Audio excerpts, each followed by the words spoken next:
Good evening, YouTube readers. It's Jessie here again, bringing you a brand new episode of Novel Ideas with Jessie, where each Monday and Friday I do a different review.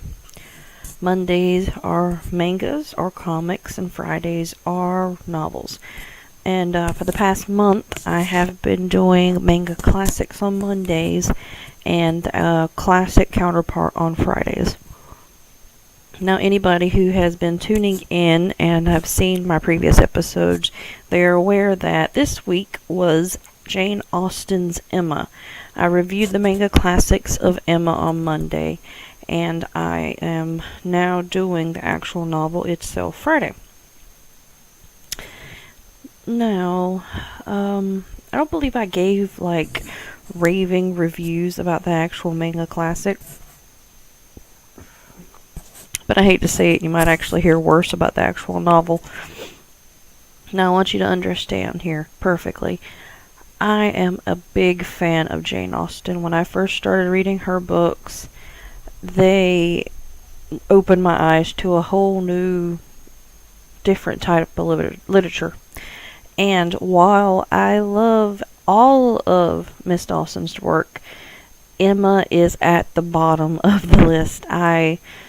I know it's more general opinion I've met in the Jane Austen fan base that people really dislike Fanny from Mansfield Park, or people dislike Northanger Abbey, and it's either because of Northanger Abbey has a more comical writing style, since it was one of Miss Austen's first works, or people don't like Fanny from Mansfield Park simply because she doesn't fit the part of what you would. She's not Elizabeth Bennet, she's not Emma Woodhouse, and she's not even Anne from Persuasion. And it's like they don't like the fact that she's meek and quiet.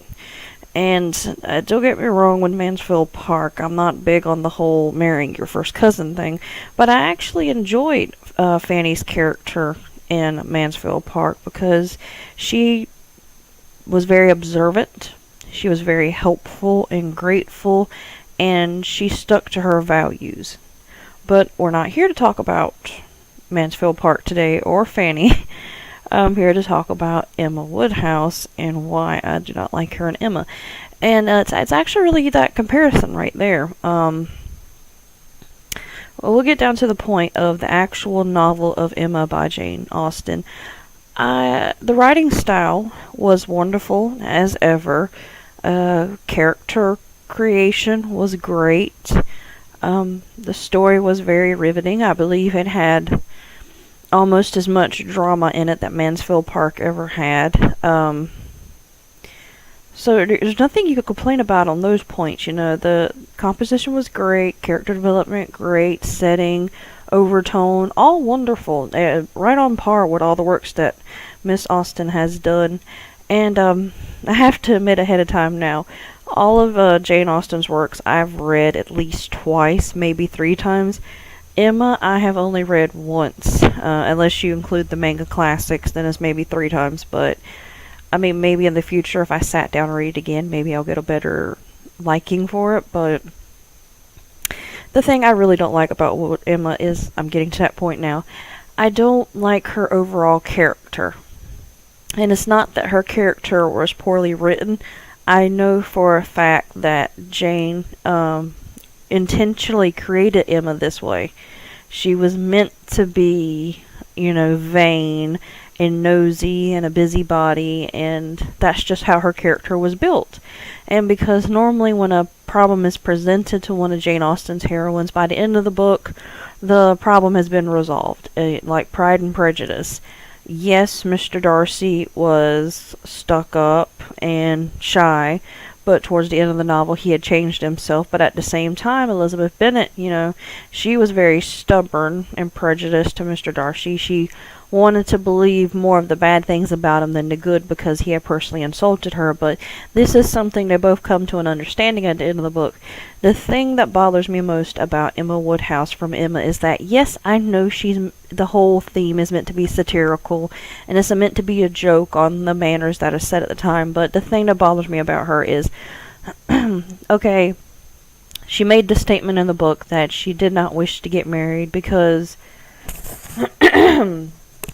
she didn't want to be taken away from her father. Her father needed her, and I don't think she actually believed in true love at the time. But towards the end of it, she realizes she is in love, and I'm not giving away to who, but I mean, if you haven't read it yet, I always still recommend it to people, even though I don't personally like it. So, yes, that has changed about her.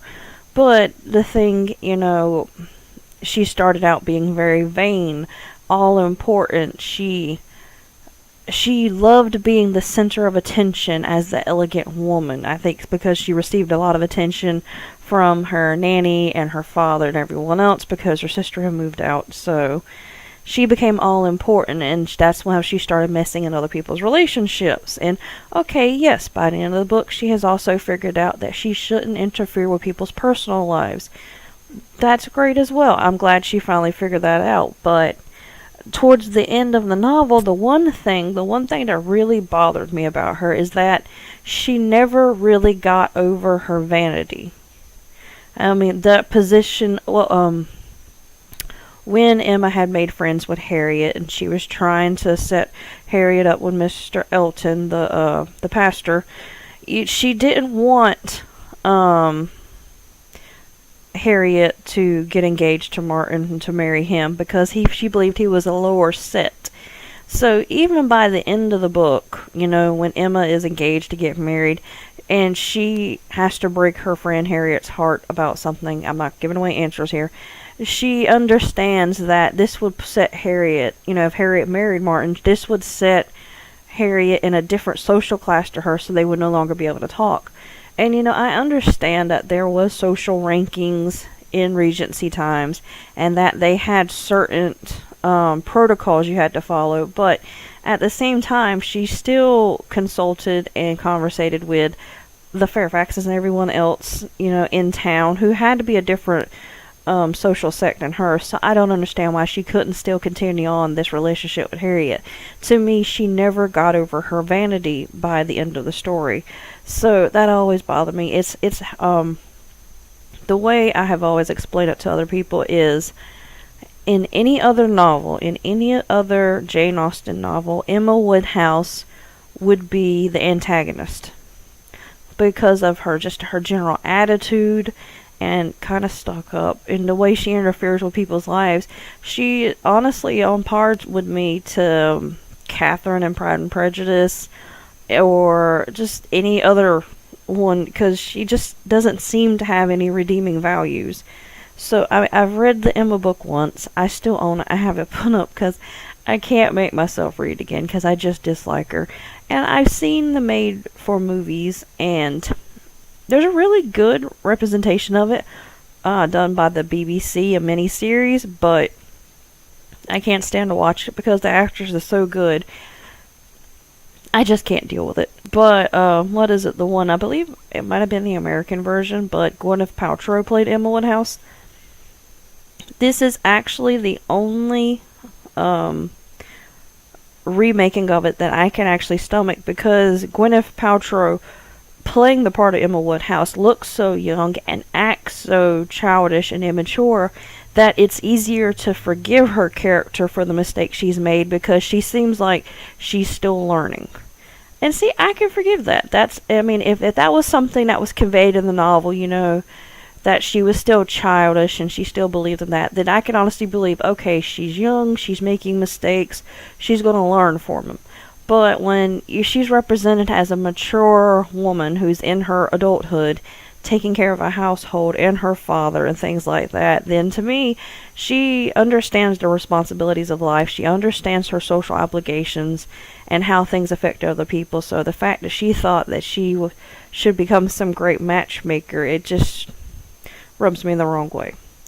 And the other thing that bothers me about Emma is, I guess I can give this part away. So if you've reached this far, I'm heading into spoilers now. If you don't want to hear them, just pause the video. The other thing that really bothers me about this book is, it's even more than the whole first cousin thing in Mansfield Park, is with Mr. Knightley. Mr. Knightley is a great male character that, could make anyone swoon on the surface. But the thing that bothers me about Mr. Knightley is, yes, there is an age difference between them, but I mean, every male protagonist and heroine in a Jane Austen novel, there's always been an age difference. Men are always older than the women, and I guess it's because it provides stability and maturity to the relationship. But the thing is, they say that Mr. Knightley started seriously looking at Emma, or started to fall in love with Emma, when Emma was only 12 years old. And don't get me wrong, I understand, womanhood was viewed differently in other parts of the world. Well, honestly, everybody understood how bad it was when, what was his name? It's terrible, because when I think about it, the name skips my mind. Wickham, Mr. Wickham. He tried to marry Georgiana, and she was only 15, and then he did marry, what was her name? Lydia, yeah, and she was 15. So, I mean, and there's a stigmata on that with them being 15. So, the fact that, Mr. Knightley started viewing Emma as seriously as a female figure, as a woman, or even falling in love with her, is very creepy and pedophilistic. I mean, you only see it once, and it's just, when you go back to it, you're just like, that makes me feel very uncomfortable. Like, okay, they didn't get married until she was an adult. Great. But the fact that, he started to form these emotions when she was so young, and it's not like it was never explained as it being a platonic love, or a familial kind of love, or a love of a friend. It was just that he started to fall in love with her. So to me, that's a romantic love when she is only 12 years old, and by my viewpoint, still a child. So that makes me uncomfortable.